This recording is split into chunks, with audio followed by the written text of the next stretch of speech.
HHH podcast. Oh yeah. So November 13th, Monday Night Raw.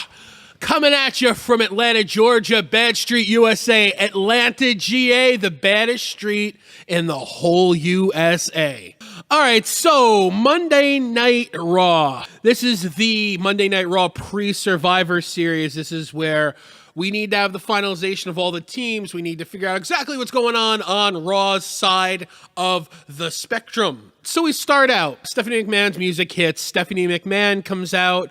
Mix pop, more boos and cheers. This is the issue that I have. Before I tangent a little bit about every single WWE superstar that comes in or out of the ring, one of the things that I think the WWE does incorrectly, the kayfabe line between real life and wrestling life. We know Stephanie McMahon does a lot for multiple charities, and she's all over the place on the cover of magazines, fitness magazines, this and that, basically trying to push the brand and come over as a good person. I'm sure she's just a fine person. But when you come into the whole character thing, the fans don't know what to do. It's like, oh, she just gave charity $1 million and then she burned down an orphanage. It's like, yeah. And this is the biggest issue that I have. The fans don't know what to do. You don't really know where it's going to go. Where are you coming from? I understand that Monday Night Raw, much like SmackDown, they need a little bit of controversy. They need the good GM, the bad GM. The light and the day, both sides. I get that, but at the same time, maybe don't overplay the charity work that you do so much and try to come over as a heel. Stephanie comes out and she rips Angle for the whole SmackDown attack in the UK and how Cena is on Team SmackDown and it's a missed opportunity. Okay, so what are they going to do with Jason Jordan? What are they going to do? Who cares? Raw versus SmackDown.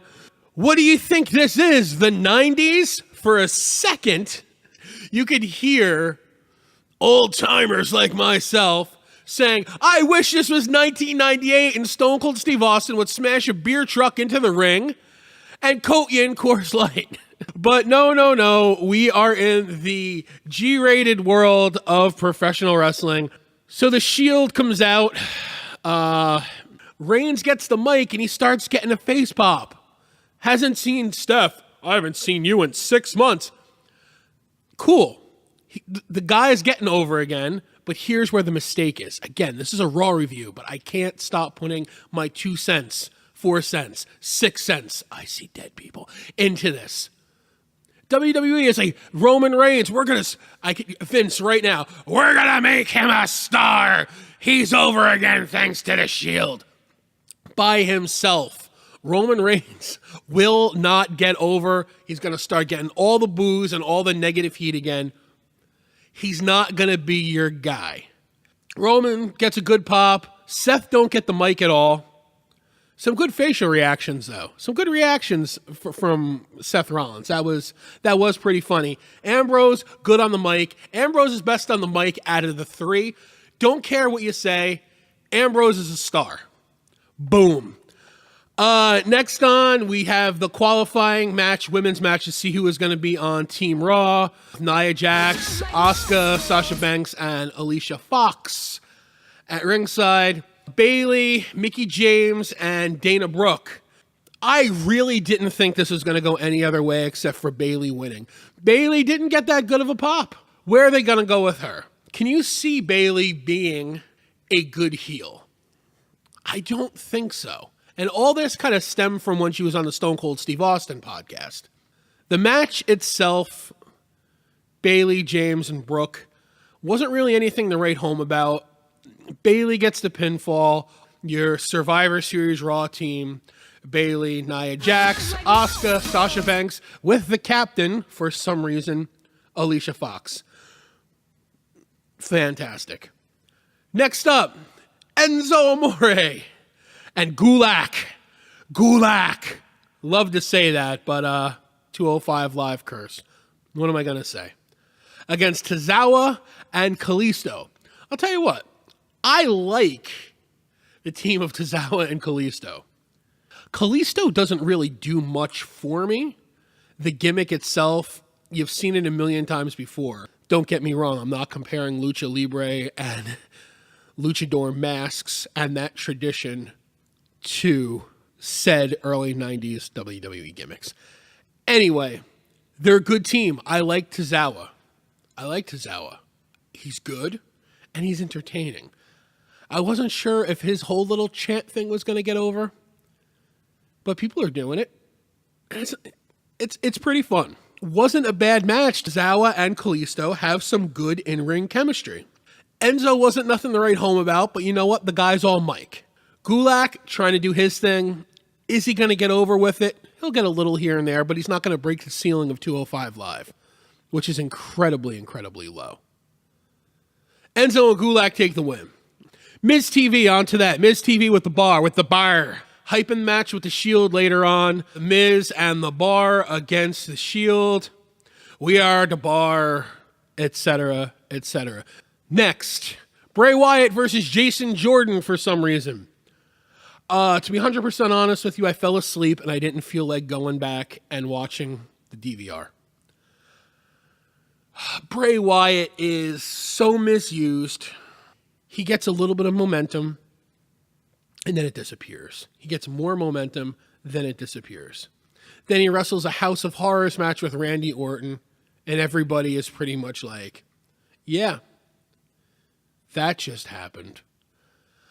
Jason Jordan suffers an ankle injury during the match from what I gathered after I woke up. I don't know who won. So I was awoken by Paul Heyman. Heyman and Lesnar in the ring talking about AJ Styles and the AJ Styles match, which I might say, if there was any hope to Brock Lesnar having a good match at Survivor Series, it's going to be against AJ Styles. AJ Styles could wrestle a towel, an inanimate beach chair, a ficus plant, any object you can think of to a decent 10-minute match. Do I think it's going to be a 10-minute match? Maybe Jinder against Lesnar? Yes, for mercy kill purposes, because it would be a freaking stinker, as I've said in a previous podcast. Heyman gives the reasons why you should subscribe to the WWE Network to watch the event. That snooze fest, thankfully, was interrupted by a proposal. The fans took over with the chant of "She said yes." Thankfully, that took over.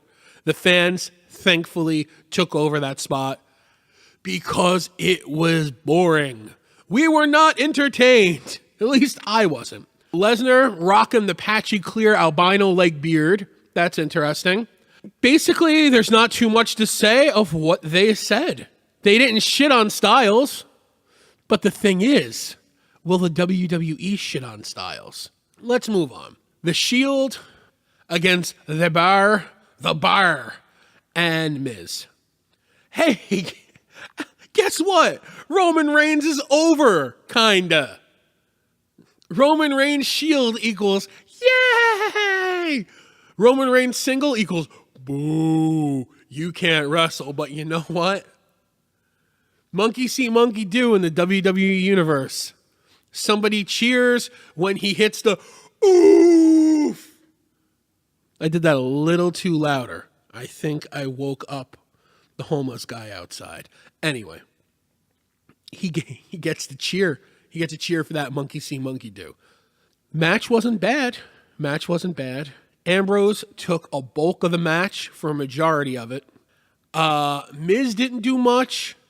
Reigns didn't do too much. Rollins picked it up at the end a bit. Reigns picked it up a little bit at the end. It didn't go longer than it should have. Best thing to take away from this, the Shield is over. The Shield made Roman Reigns over again. Next, Angle and Jordan in-ring. How many more in-rings do we need in Raw to fill up 3 hours? Please make this show 2 hours, please, to avoid garbage like this. After going back and forth, weeping for his spot because he's injured. Son, you're injured. No, you were injured when you won your gold medal, blah, blah, blah, blah. Stephanie's music hits and she gets a huge pop because they need a mercy kill. The audience, please, does anybody else in the audience want to get married tonight? Strangers marrying each other. Just to stop this. Jason Jordan's not bad. He's got a look and he wrestles well. Maybe a little better than well. But the Kurt Angle father gimmick was dead from the start. That was like waiting for 2 trains to collide into each other. Just like, oh, this is gonna suck when it actually hits. And it did. All right. So then, you know what happens next? It's time to play the game. Oh my God. I don't like Triple H. See, when it comes to the bedroom, the game always came up a little bit short. The guy appears right before WrestleMania so he can have a WrestleMania moment every single year. Mr. and Mrs. Hunter Hearst. And he married into it so he could do whatever he goddamn well pleases. Triple H, Hunter Hearst Helmsley, used to be one of my favorite wrestlers. Pre-DX era, DX era, I rocked my Triple H t-shirt. The H3 shirt. That's right. I rocked my Triple H shirt. But now he's getting just as bad as Hogan. Bret Hart drops the belt to Yokozuna. Do you remember this? This was WrestleMania 9, I believe. Hogan out of nowhere. Guess what? He's champ. Beat Yokozuna. I'm the champion. I'm Hulk Hogan. Triple H used to get shit for burying talent. Well, he just dug Jason Jordan's grave. But he's over. The fans were excited to see him. I don't get it. Shield needs a 3rd member because Roman Reigns has got the fucking mumps. I'll take it. Of course your fucking ego's gonna take it. Jinder Mahal is over in India. I better go down to that market. I'm gonna feed my ego. I don't like Triple H. Guess what? Triple H is coming early this year. He's in the Survivor Series. And he is now on Team Raw. His ego is now in the Survivor Series.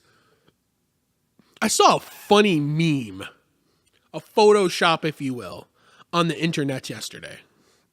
And it was a Rusev Day Survivor Series where every member of every team was Rusev. It's kind of like Triple H. If Triple H could be every member of Team Raw and every member of Team SmackDown, he probably would try to be. Okay. Now we go to this next banger of Finn Balor, Samoa Joe versus Anderson and Gallows. Why do Anderson and Gallows keep getting shitted on? I like Anderson. I like Anderson a lot. Anderson's one hell of a wrestler. Joe, Samoa Joe, that guy can move. Samoa Joe needs some WWE gold. Finn Balor, I like him. I'm bored with him. Balor and Joe win. Joe leaves immediately to show he's still unhappy with the situation at hand, being teamed with Finn Balor. Nothing remarkable, except for Samoa Joe doing a suicide dive through the ropes. We end the night with Strowman and Kane. Could have been Big Show and Kane, and been the same outcome. Could have been Strowman, Big Show. Could have been any big guy against any big guy. What can you do? Well, we'll just put him through the ring. Strowman and Kane go through the ring. Oh my God, Michael Cole's head explodes. That was your Monday Night Raw. Please make Raw 2 hours again. Hey, that was a 9900 podcast. May God have mercy on our souls.